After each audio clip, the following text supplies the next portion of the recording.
एक average Indian family की income होती थी 27,000 रुपए से लेकर 50,000 रुपए और अब आने वाले साल 2024 में एक इंडियन फैमिली की एवरेज इनकम होगी लगभग 6.5 लाख रुपए। यानी कि इन 20 सालों में लोगों की इनकम और उनकी सैलरी ठीक ठाक बढ़ी है। पर बात तो ये है कि एक भारतीय खर्चों के मामले में और फाइनेंस मैनेज करने के मामले में ना आज से 20 साल पहले अवेयर था और ना ही आज अवेयर है। पहले पूरे 27,000 रुपए खर्च हो जाते थे और कुछ भी नहीं बचता था, और आज पूरे 6 लाख रुपए खर्च हो जाते हैं और कुछ भी नहीं बचता। और यही सबसे बड़ा रीजन है हम मिडिल क्लास लोगों का द रिच की कैटेगरी में न आ पाने का। पर दुनिया के जाने माने और मशहूर ऑथर रमीश सेठी ने इस रूल को ब्रेक करके दिखाया और सही गाइडेंस की वजह से वो तो रिच की कैटेगरी में आ ही गए। और अपनी लर्निंग्स को उन्होंने एक amazing book I will teach you to be rich में बताया है, जिसने कई लोगों की लाइफ को चेंज करी है। तो आज के इस वीडियो में हम इसी बुक के कुछ इंपॉर्टेंट लेसन को डिकोड करने वाले हैं और लेसन नंबर 4 से आप बहुत रिलेट कर पाओगे। तो जब कोई अमीर बनना सीख रहा है तो बिना किसी देरी के सीख लेते हैं। Lesson number 1, strategic spending, the conscious spending rule. Author Ramish Sethi कहते हैं कि हम सबको एक कॉन्शियस स्पेंडिंग प्लान बनाने की जरूरत है ताकि हम पैसों को सही तरीके से सेव भी कर पाए और लाइफ भी जी सकें। पर दरअसल क्या है ना कि दुनिया में 2 तरह के लोग होते हैं।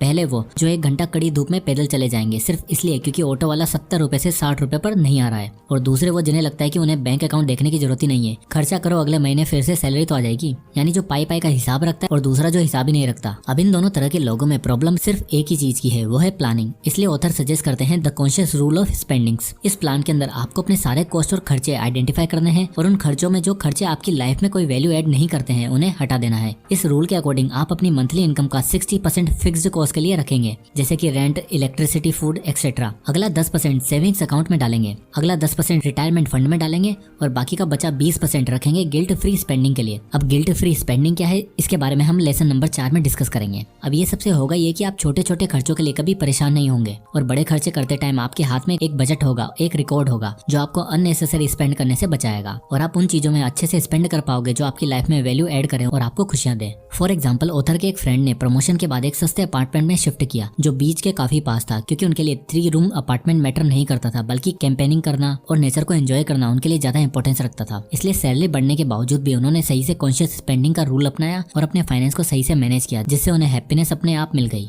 Lesson number 2, automation magic. आज की इस बिजी लाइफ में चैन से सांस लेने के लिए भी किसी के पास 2 मिनट भी नहीं है, और इसी चक्कर में मोस्टली लोग और स्पेशली यंग लोग एक ऐसी गलती कर बैठते हैं जिसका नुकसान उन्हें फ्यूचर में भुगतना पड़ता है, and that is delayed payments. इसलिए आजकल की इस मॉडर्न दुनिया में इन्वेंशन हुआ है ऑटोमेटिक पेमेंट्स का। देखो एक प्रैक्टिकल बात है बट थोड़ी कड़वी लग सकती है कुछ लोगों को। पैसा सबके पास है, इन्वेस्ट करने के लिए, सेव करने के लिए, कुछ नया एक्सप्लोर करने के लिए, पर खर्चों का कोई हिसाब ही नहीं है, जिसकी वजह से कुछ बच ही नहीं पाता। फिर बैठ के रोते हैं कि पैसे नहीं है, सेविंग्स नहीं करी, इन्वेस्टिंग नहीं कर पाया, ये वो। आजकल की डेट में ऑटोमेशन एक ऐसी चीज बन चुकी है जो आपकी फाइनेंशियल जर्नी को बहुत आसान बना देती है। बस कुछ नहीं, आपको अपने अकाउंट से ऑटो पे का ऑप्शन सेलेक्ट करना है, टाइमली सारे बिल्स और सारी पेमेंट्स लिंक करनी है, एंड देन इट्स डन। देखो स्टार्टिंग में सच में लगता है कि महीना आते ही पेमेंट कट जाती है, बट ट्रस्ट में एक टाइम के बाद आपको पता भी नहीं रहेगा and you will get good result. इसलिए ऑथर रमीश सेठी सजेस्ट करते हैं कि ऑटोमेटिक पेमेंट्स और ऑटोमेशन के मैजिक को समझो और उसे अपनी लाइफ में यूज करो। Rent payments, bill payments, credit card dues, इन सब पे ऑटोमेटिक पेमेंट्स के थ्रू आप अपने आप को सेफ रख सकते हो, जिससे लेट फीस और पेनल्टी जैसी चीजों का सामना आपको नहीं करना पड़े। देन फ्यूचर ओरिएंटेशन के लिए स्टॉक्स में या फिर इंडेक्स फंड में SIP के थ्रू हर महीने बिना रुके इन्वेस्टिंग भी कर सकते हो, और वो भी केवल मात्र 500 रुपए से। मैंने लिटरली ऑटोमेशन का सहारा लिया है अपने फाइनेंस को मैनेज रखने के लिए। पहले मैं भी थोड़ा बहुत डिले कर देता था,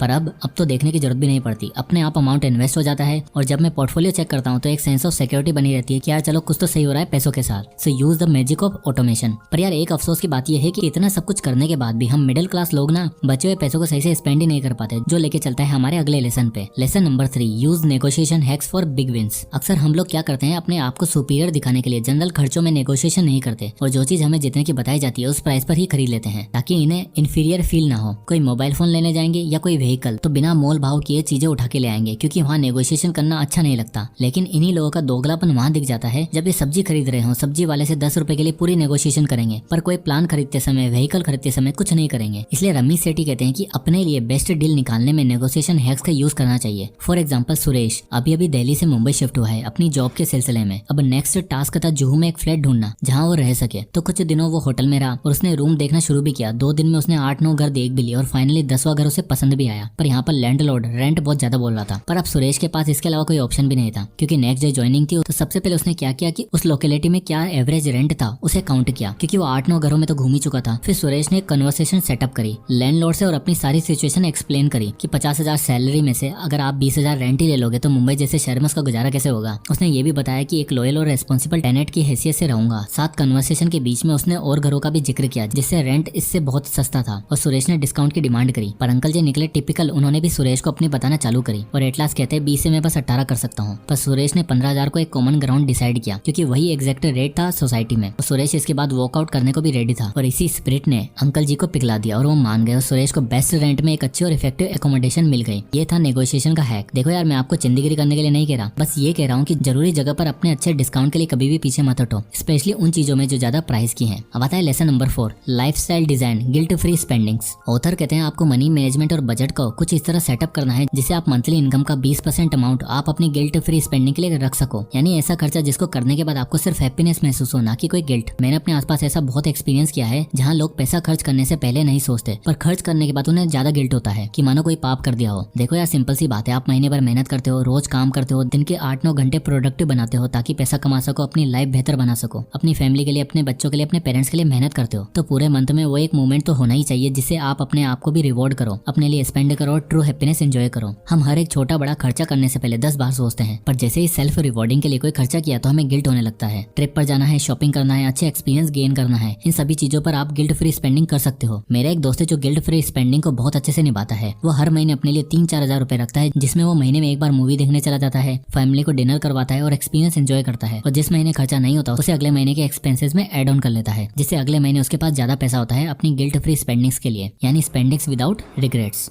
lesson number 5, the D2C principle. तो यार, बिना गिल्ट के स्पेंडिंग करना और नेगोशिएशन करना तो समझ आ गया, पर कहीं ना कहीं हम सबके दिमाग में एक बहुत ही गलत परसेप्शन है कि दूसरा कोई सही काम कर रहा है, कुछ अच्छा कर रहा है या उसकी लाइफ में कुछ बड़ा हुआ है तो हम अपनी जजमेंट और अपना डिसअप्रूवल शुरू कर देते हैं कि ये ऐसा है, वो ऐसा है, this and that. Author Ramesh Sethi कहते हैं कि दुनिया की मोस्टली पॉपुलेशन ना दूसरों को देखकर कुछ सीखने से ज्यादा उसे डिसअप्रूव ज्यादा करते हैं, अपनी जजमेंट ज्यादा पास करते हैं। बल्कि हमें क्यूरियस होना चाहिए कि ये सामने वाला ये कैसे किया और मैं कैसे कर सकता हूँ, यानी D वर्सेस C वर्ड पर शिफ्ट करो, विच इज क्यूरियस। अब जैसे कई लोग MBA के लिए US और कनाडा जैसी कंट्री में जाते हैं तो उन्हें देखकर बाकी के लोग कहते हैं कि कुछ नहीं रखा इन सब में, सब चोचलेबाजी है, वापस लौटकर इंडिया ही तो आ जाना है, क्या फायदा। यानी किसी की अचीवमेंट को उन्होंने एक फनी टॉपिक बना दिया, एक डिरेसिव अप्रोच रखी। बल्कि हमें क्यूरियस होना चाहिए कि उसने अचीव किया तो ऐसा कैसे किया, एग्जाम कहाँ से प्रिपेयर किया, क्या स्कोर किया, कितनी स्कॉलरशिप मिली, ये सब जानना चाहिए था। पर हम लग जाते हैं मजाक बनाने में। आप खुद सोचो, अगर बेंजामिन ग्राहम के लेसन को सुनकर, उन्हें पढ़कर अगर वॉरेन बफेट ने सिर्फ उनका मजाक बनाया होता तो क्या आज वो इतने बड़े सक्सेसफुल इन्वेस्टर बन पाते? क्या कभी नहीं। उन्होंने क्यूरियोसिटी दिखाई कि अगर वो कर सकते हैं तो मैं भी कर सकता हूँ, और उनके लेसन को खुद अपनी लाइफ में अप्लाई करके सीख के वो फाइनली सक्सेसफुल बन ही गए। इसलिए वो सजेस्ट करते हैं कि अपने फाइनेंस को मैनेज करने के लिए आप दूसरों को देखकर सीख सकते हो, सिर्फ उनके डिसीजन पर हंसकर उस पर जजमेंट पास करने से कुछ नहीं होगा। पैसा कमाना है, रिच बनना है, बड़ा बनना है तो क्यूरियस होना पड़ेगा और देखकर सीखना पड़ेगा। फॉर एग्जाम्पल, बहुत से लोग इन्वेस्टिंग को इग्नोर करते हैं। उनके मुताबिक ये एक ऐसी चीज है जो भविष्य में कभी भी की जा सकती है, और जो जल्दी शुरुआत करता है उस पर जजमेंट पास करते हैं कि कमाता तो है नहीं, इन्वेस्ट क्या ही करता होगा, या फिर 150 रुपए इन्वेस्ट करने से क्या ही हो जाना है। पर ऐसा नहीं है। कैसे, आइए जानते हैं अगले लेसन में। Lesson number 6, invest early and constantly. इनसे मिलिए, यह है मिस्टर पारिक। इन भाई साहब को दीन दुनिया से कुछ लेना देना नहीं है। अब क्या है कि भाई पारिक साहब कुछ समय से अनएम्प्लॉयड घूम रहे हैं, अच्छा खासा वेट भी बढ़ गया था। तो जब उनके फ्रेंड्स उनको काम करने के लिए कहते तो मिस्टर पारिक का सीधा सा जवाब होता कि यार मेरे लायक नौकरी नहीं मिल रही है, सैलरी अच्छी नहीं है, कुछ टाइम बाद जॉब करूंगा। और हुआ क्या, देखते ही देखते 5 साल बीत गए, ना ही उनकी जॉब लगी और ना ही बॉडी बनी। और इसलिए क्योंकि वो अपने आप को लेकर और अपने शरीर को लेकर डिनाइल में रहते थे। अब सोच के देखो, अगर उन्होंने इन 5 सालों में कहीं से एज ए फ्रेशर भी काम पकड़ा होता तो अब उन्हें अच्छा खासा एक्सपीरियंस हो गया होता, जो उन्हें एक हेल्थी अमाउंट ऑफ सैलरी भी प्रोवाइड करता। लेकिन नहीं, उन्हें तो डिनाइल में जीना था। और यही सेम सिचुएशन होती है मोस्टली लोगों की इन्वेस्टिंग को लेकर। इनके हिसाब से इन्वेस्टिंग एक ऐसी चीज है जिसको जितना चाहे उतना डिले किया जा सकता है। जब अच्छी नौकरी होगी, अच्छा खासा पैकेज अर्न करेंगे, ज्यादा पैसा आएगा तो ज्यादा अमाउंट इन्वेस्ट करेंगे, जिससे जल्दी जल्दी अमीर बन जाएंगे। और अगर आप भी ऐसा सोचते हो तो भाई देखो, जिस तरह 5 साल का एक्सपीरियंस आपको एक दिन का काम करके नहीं आएगा, ना ही सिर्फ एक हफ्ते की एक्सरसाइज करके बॉडी बनेगी, ठीक उसी तरह एक दिन, एक हफ्ते या एक साल में आप अमीर नहीं बन सकते। उसके लिए आपको आज से बीज बोना होगा, जो इन लॉन्ग रन यानी 20-25 साल बाद बड़ा होकर अच्छा और पके हुए फल देगा, जिसके नीचे आप अपना पूरा बुढ़ापा बिता सकते हो और अपनी फैमिली को भी सिक्योर कर सकते हो। आओ मैं आपको 2 लोगों के कंपैरिजन करके बताता हूँ। तो एक तो हम मिस्टर पारिक को ही ले लेते हैं और दूसरे उनके दोस्त राकेश। अब हुआ क्या, राकेश ने बात मान ली और 5 साल पहले ही काम करना शुरू कर दिया और महीने का 25,000 में से वो 5,000 रुपए SIP के थ्रू एक इंडेक्स फंड में इन्वेस्ट भी करने लगा। अब पहले 5 साल का हिसाब कुछ ऐसा रहा। आप देख सकते हो कि पहले 5 सालों में वो हर महीने 5,000 रुपए इन्वेस्ट कर रहा था, जहाँ पे उसे 13% का रिटर्न मिला। तो टोटल 5 साल बाद उसका अमाउंट हुआ 4,24,000 रुपए। पर अब 5 साल बाद मिस्टर पारिक की भी लॉटरी लगी और वो महीने के 8,000 रुपए इन्वेस्ट करने लगे सेम फंड में सेम रिटर्न के साथ। तो चलिए अब नेक्स्ट 20 सालों का इनका कंपैरिजन देख लेते हैं। राकेश ने क्योंकि 5 साल पहले इन्वेस्ट करना शुरू किया था तो उसका इन्वेस्टिंग पीरियड हो चुका था 20 साल और उसने टोटल अमाउंट इन्वेस्ट किया था 12 लाख रुपए और उसे टोटल रिटर्न मिला 57,27,596 रुपए। वहीं मिस्टर पारिक 8,000 रुपए महीना इन्वेस्ट करने लगे और 15 सालों में उनका टोटल इन्वेस्टमेंट अमाउंट हुआ 14,40,000 रुपए और उनकी टोटल वेल्थ हुई 44,45,450 रुपए। यानी कि आप देख सकते हो कि मिस्टर पारिक ने मिस्टर राकेश से ज्यादा इन्वेस्ट किया बट फिर भी उनका टोटल रिटर्न मिस्टर राकेश से कम ही था, क्योंकि राकेश ने 5 साल पहले इन्वेस्टमेंट शुरू कर दी थी, इसलिए उसके रिटर्न मिस्टर पारिक से ज्यादा थे और वो हमेशा मिस्टर पारिक से 2 कदम आगे ही चलेगा। और यहाँ तो अभी मैंने सैलरी हाइक, इन्फ्लेशन जैसी चीजें एडजस्ट नहीं करी है, सो इसलिए ऑथर रमीज सेठी सजेस्ट करते हैं SIP ऑटोमेशन के थ्रू जल्दी से जल्दी अपनी इन्वेस्टिंग जर्नी को शुरू करो। अब आता है lesson number 7, the art of side hustling. Last and most important lesson of all, learn the art of side hustling. देखो यार, कॉन्शियस स्पेंडिंग करना, ऑटोमेशन करना, इन्वेस्टिंग करना सब सुनने में तो बहुत अच्छा लगता है और समझ में भी आता है, पर क्या है ना, समझना और प्रैक्टिकल अप्लाई करने में जमीन आसमान का फर्क होता है। मुझे पता है बहुत से लोग ये वीडियो देखने के बाद कोई नई वीडियो पे क्लिक करेंगे और सब भूल जाएंगे, पर अगर आप सारी नॉलेज कंटेंट करना चाहते हो तो don't worry, Ramiz Sethi lesson और टीचिंग के साथ साथ आपको प्रैक्टिकल वे भी सिखाते हैं टू मास्टर योर फाइनेंस। तो देखो यार, मोस्टली इंडियंस और स्पेशली यूथ की तो ये दिक्कत है कि कोई बजट बनाने के बाद ही, कॉन्शियस स्पेंडिंग करने के बाद भी पैसा नहीं बचता। लाइफ जीने के लिए, सेविंग्स करने के लिए, इन्वेस्टिंग करने के लिए कुछ भी नहीं बचता। सो इस बेटर की the art of side hustle सीखा जाए। आज की डेट में टेक्नोलॉजी ने इतना विशाल रूप ले लिया है कि हर छोटी से बड़ी चीज ऑनलाइन करना आसान है, फिर चाहे वो एजुकेशन हो, वर्क हो या फिर कोई बिजनेस। इतना सारा कंटेंट और इतनी सारी लर्निंग से जिन पर काम करके आप एक स्किल सीख सकते हो और दिन के 3 से 4 घंटे काम करके अच्छा खासा एक्स्ट्रा इनकम सोर्स भी बिल्ड कर सकते हो। Content creation, online marketing, business, freelancing, drop shipping आज की डेट में सीखना बहुत ही आसान है। ऑफिस से आने के बाद दिन के बस 3 घंटे काम करके आप डॉलर्स में भी अर्न कर सकते हो। सो एट द एंड ये कंप्लेंट करने वाला बिहेवियर छोड़ो और अपने फाइनेंस की डोर खुद के हाथों में थामो and get in full control of your life. I hope कि इस वीडियो से आपको कुछ ना कुछ जरूर सीखने को मिला होगा। तो अगर ये वीडियो आपको पसंद आया हो तो इसे लाइक करो, ज्यादा से लोगों तक शेयर करें। इसी तरह के वीडियोस के लिए चैनल को सब्सक्राइब करना ना भूलें। तो मिलते हैं नेक्स्ट वीडियो में, तब तक के लिए जय हिंद।